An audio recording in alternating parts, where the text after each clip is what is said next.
Hello friends, welcome to my channel. હું ભાવના લાધાવાલા. આજે તમારા માટે લાવી છું છોલે ભટુરે. એકદમ રેસ્ટોરન્ટ સ્ટાઇલ છોલે ભટુરે આપણે આજે બનાવીશું.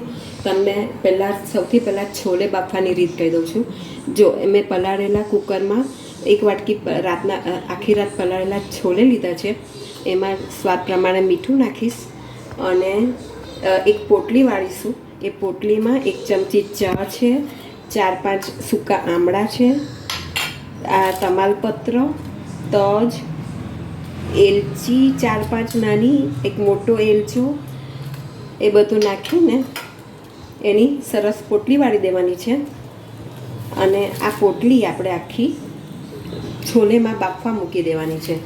આ પોટલી આ આને લીધે કલર બહુ જ સરસ આવશે અને ટેસ્ટ પણ એનો બધો છોલેમાં ઉતરશે. તો હવે આપણે 4-5 સીટી વગાડી દઈએ, પછી હું તમને કહું. ફ્રેન્ડ્સ, આ છોલે બફાય છે ત્યાં સુધી આપણે ભટુરાનો લોટ બાંધી લઈએ. જનરલી એમાં મેંદો વાપરે છે, પણ મેં એમાં ઘઉંનો લોટ લીધો છે, એટલે આ હેલ્ધી પણ એટલો છે. તો એના માટે આપણે સામગ્રી જોઈ લઈએ. 3 વાટકી ઘઉંનો લોટ છે, તેલ અને ઘીનું મોણ, દહીં 2 ચમચી, મીઠું, દળેલી ખાંડ 1 ચમચી અને ચપટીક સોડા. તો હવે આપણે લોટ બાંધવાનું ચાલુ કરીએ. એમાં 4-5 ચમચી તેલ નાખવાનું છે અને ઘી નાખવાનું છે 2 ચમચી. પછી દહીં નાખવાનું છે 2-3 ચમચી મોટી, દળેલી ખાંડ 1 ચમચી, સ્વાદ પ્રમાણે મીઠું અને આ ચપટીક સોડા લીધો છે એ દહીં ઉપર નાખવાનો છે. હવે આપણે આ બધાને બરાબર મિક્સ કરી લઈશું અને મિક્સ કરીને પછી આપણે એનો થોડું પાણી નાખીને લોટ બાંધી દઈએ. આનો લોટ ભાખરી કરતાં થોડુંક ઢીલો રાખવાનો છે. આ બરાબર લોટ બંધાઈ જાય પછી હું તમને બતાડું. જુઓ, આવો લોટ બાંધવાનો છે, ભાખરીથી થોડોક ઢીલો. આ સરસ મચેડાઈ ગયો છે અને હવે એને 1 ચમચી ઘી લઈને સરસ આવો સોફ્ટ બનાવી દેવાનો છે. હવે આને 2 કલાક રેસ્ટ આપવાનો છે. એ રેસ્ટ આપીને પછી એના ભટુરા કેમના બનાવવાના એ હું તમને પછી બતાડું. જો ફ્રેન્ડ્સ, આપણા છોલે સરસ બફાઈ ગયા છે. હવે આપણે એના માટે છોલે વઘારવા માટે હું તમને કહી દઉં. આ ટોમેટો પ્યુરી છે 2 મોટા ટામેટાની, આ ખડા મસાલા, કસૂરી મેથી, 1 મોટી ડુંગળી છીણેલી છે, આ બધા મસાલા અને ગરમ મસાલો. તો હવે આપણે રીત ચાલુ કરીએ. મેં લોખંડની કઢાઈ લીધી છે. તમે લોખંડની કઢાઈમાં લેશો તો બહુ જ સરસ હશે. એમાં તેલ અને ઘી લીધું છે. તો હવે આપણે એમાં સૌથી પહેલાં ખડા મસાલા નાખી દઈશું. જો આ ખડા મસાલા તતડવા માંડ્યા છે. હવે એમાં 1 ચમચી જીરું નાખીશું અને પછી એમાં ડુંગળી જે પેસ્ટ બનાવી છે, ડુંગળી, લસણ અને આદુ એ ત્રણેયની પેસ્ટ બનાવી દીધી છે. એને સરસ સાતળી લઈશું. જો આપણી આ ડુંગળી સરસ સંતળાય છે ત્યાં સુધી આપણે એમાં મસાલા નાખી દઈએ. લાલ મરચું, હળદર 1 ચમચી, ધાણા જીરું, ગરમ મસાલો. આ ગરમ મસાલો સ્પેશિયલ છોલેનો જ છે. મસાલો એ બધું નાખીને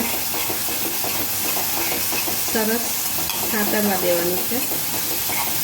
તમે આમાં લોખંડની કઢાઈ વાપરશો તો એની ફ્લેવર જ અલગ આવશે. આ સંતળાઈ ગઈ છે. હવે એમાં ટોમેટો પ્યુરી નાખીશું.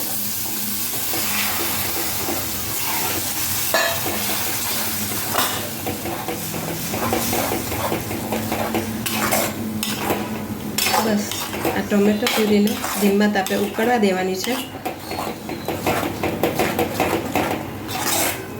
તેલ છૂટું પડે ત્યાં સુધી એને ઉકળવા દઈએ, પછી હું તમને કહું. જુઓ આ સરસ સંતળાઈ ગયું છે અને તેલ પણ છૂટું પડવા માંડ્યું છે. હવે આ મસાલાના ભાગનું આપણે મીઠું નાખી દઈશું અને પછી એમાં જે બાફેલા છોલે છે એ નાખી દઈશું.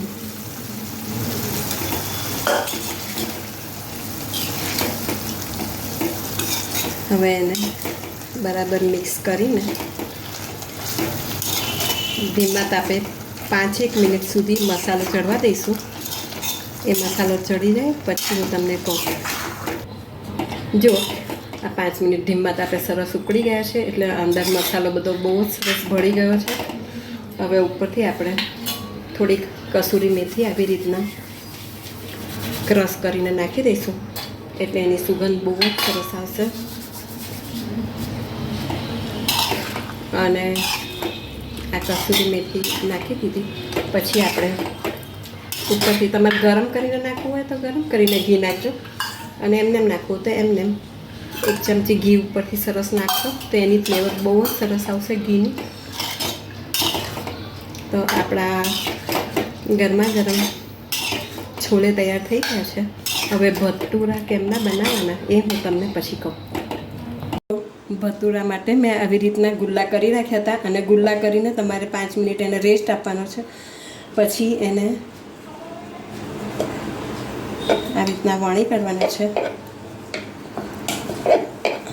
એમાં અટામણ નથી લેવાનું, એમને એમ જ વણી કાઢજો, ક્યાં તો તેલ લગાડજો જો જરૂર પડે તો. હવે એને ગરમ તેલમાં તળી લેવાના છે.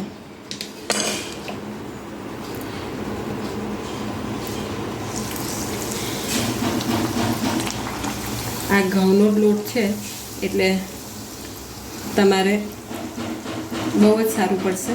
તમારે જો મેંદાના કરવા હશે તો પણ ચાલશે.